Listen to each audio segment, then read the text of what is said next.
First of all, let's just apologise for the amount of noise you may possibly be able to hear. We live next door to a school, and obviously it's like a nice spring day, so all the kids are outside. So today's video is a physical health update. I don't think I've actually gone into detail ever online about like where I was physically and where I am now, and the journey that's taken you know, over the last year or so. So this time last year I was in the ICU.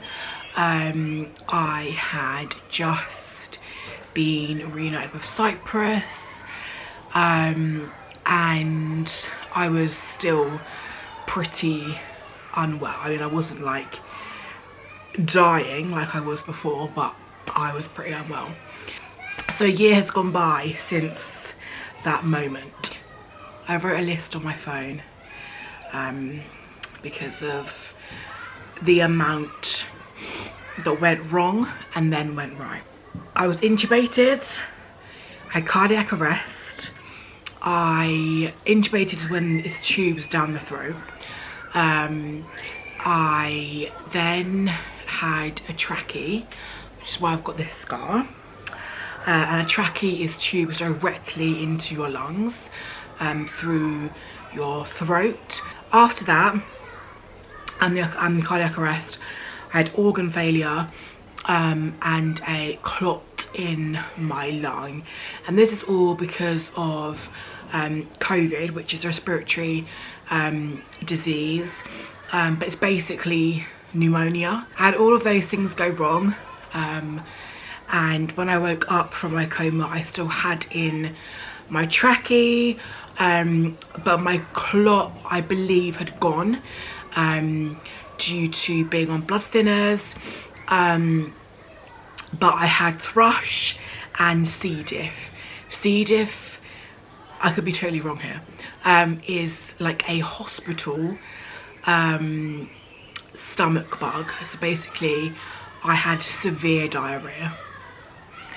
Severe. I obviously had a catheter in to catch my wee, and at one point I did have like a balloon type device in my bum to catch my poo, but that was so painful that I told them to remove that. I'd rather just shit into like a really thick sheet on the bed. So that's what happened, and I didn't pee or poo properly like in a toilet until April. From December 2020 to April 2021.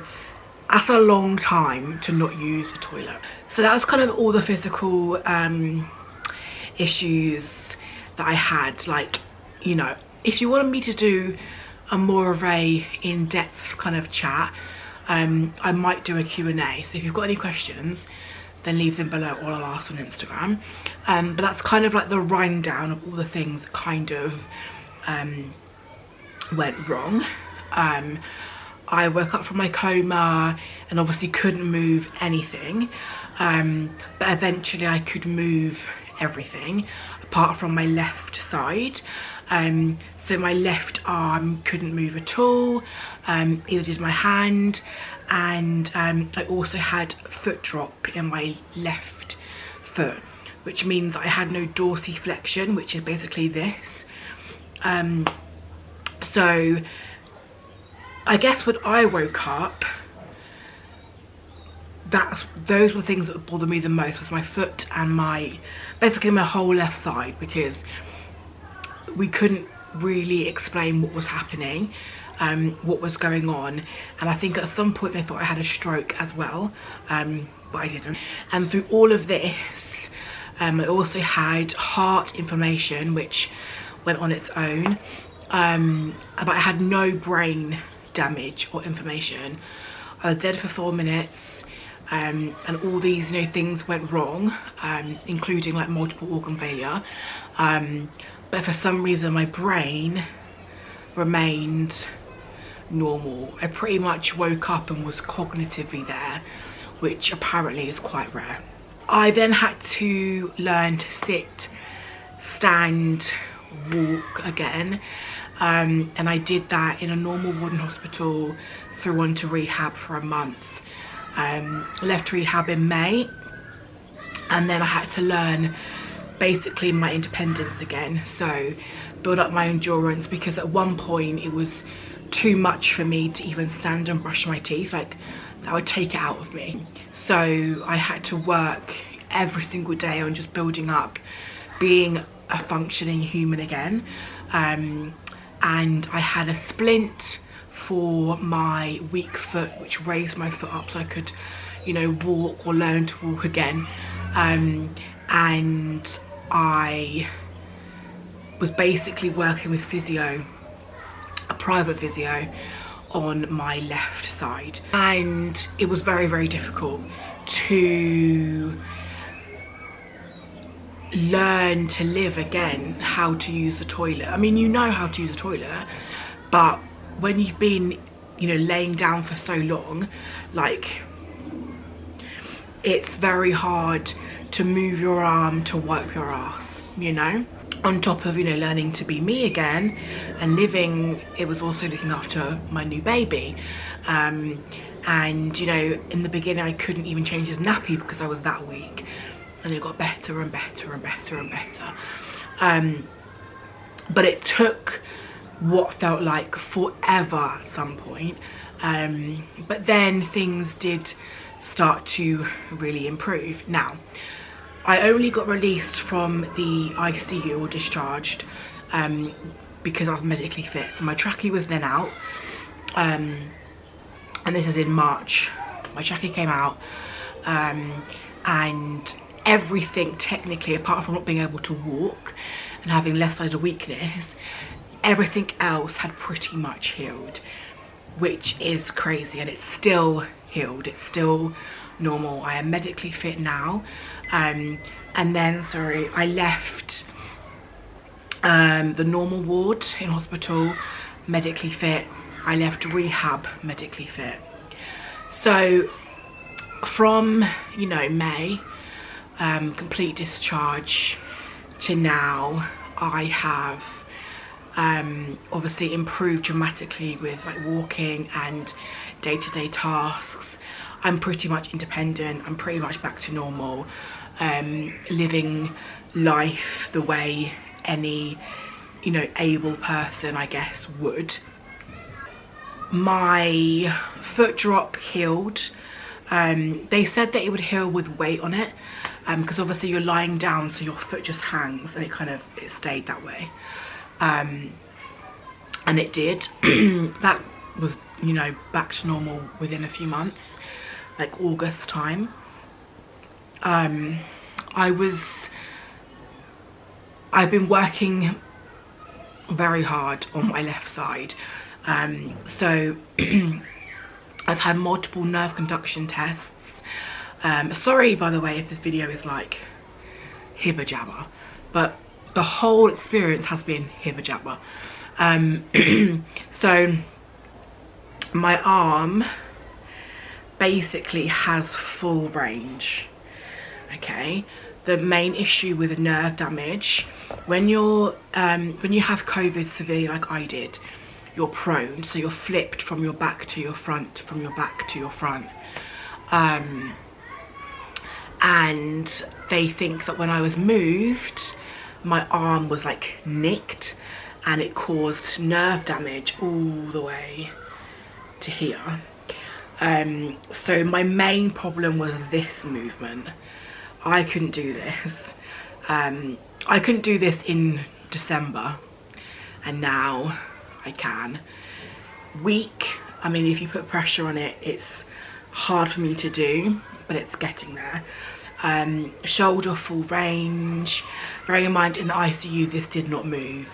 I think my pinky started moving in the ICU. My hand is still healing, specifically my thumb. So my thumb,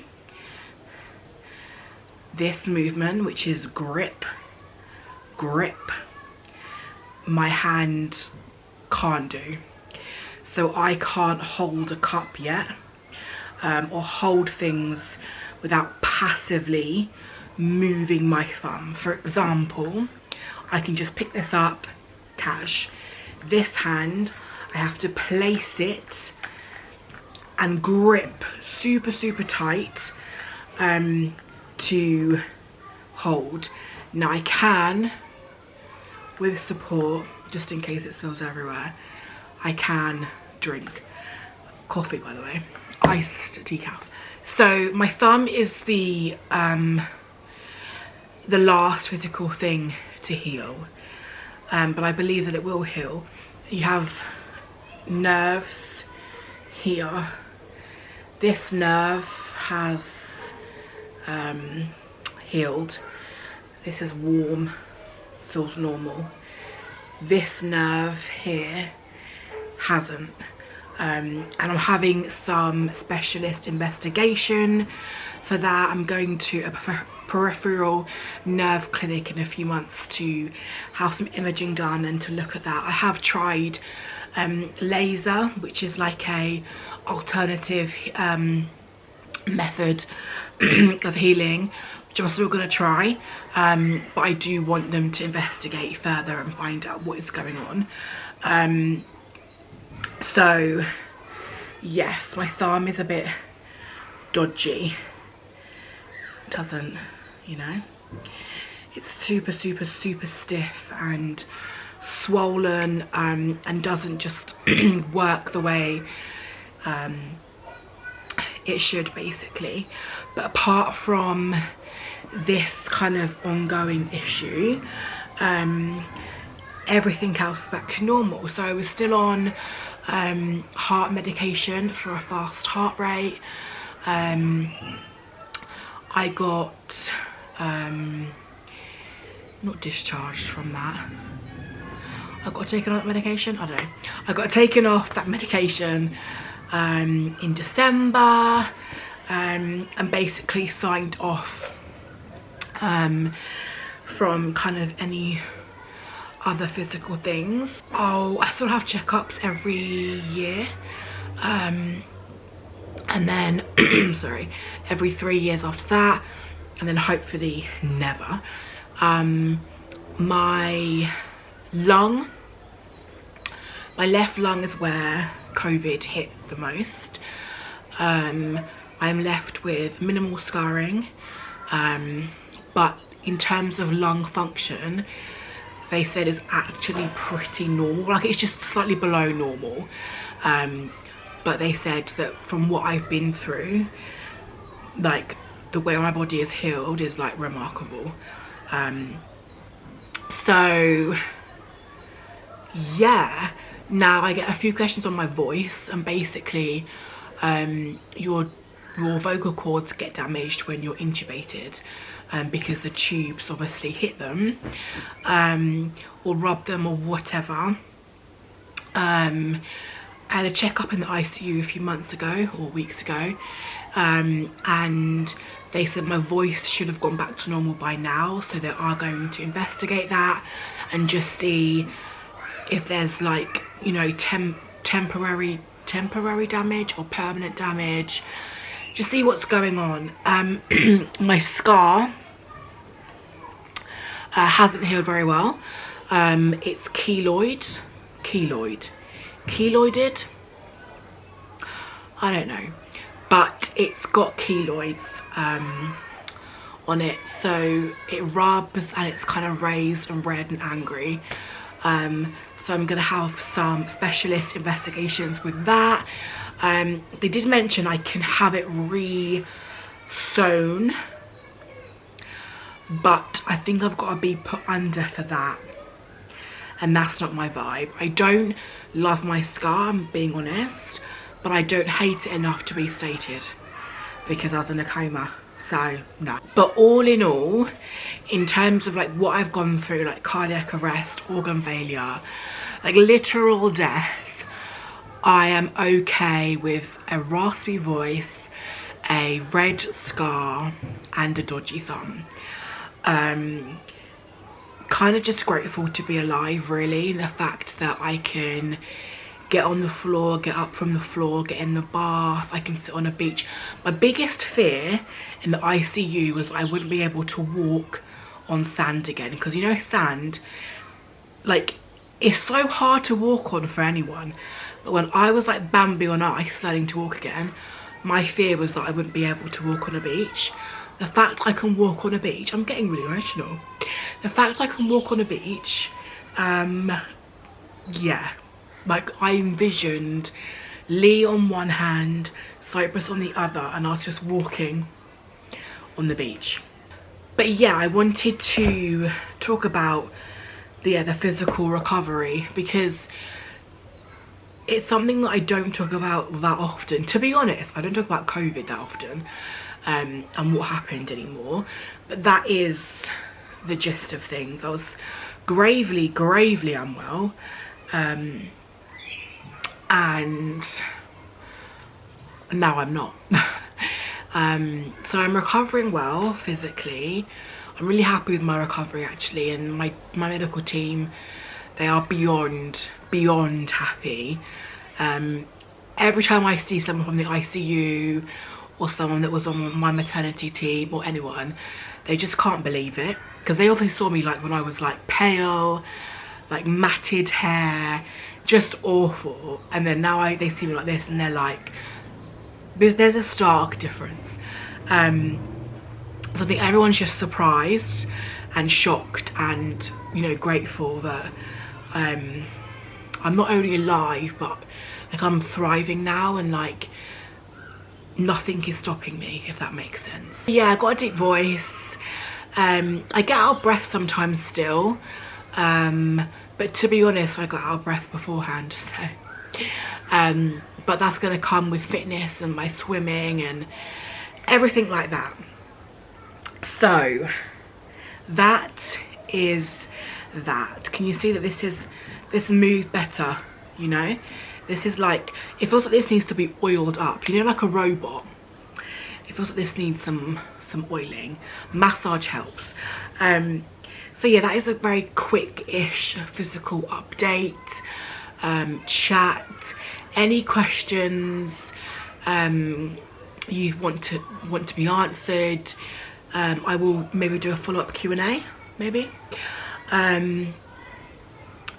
But for now, I am going to go. I felt like Betty Boop today. Like, I washed my hair, I'm letting it dry naturally. I feel like you can tell. So yeah, anyway, it's a beautiful day and I hope you're all well. Thank you for watching, and me, Grace Victory, will see you again soon. Bye.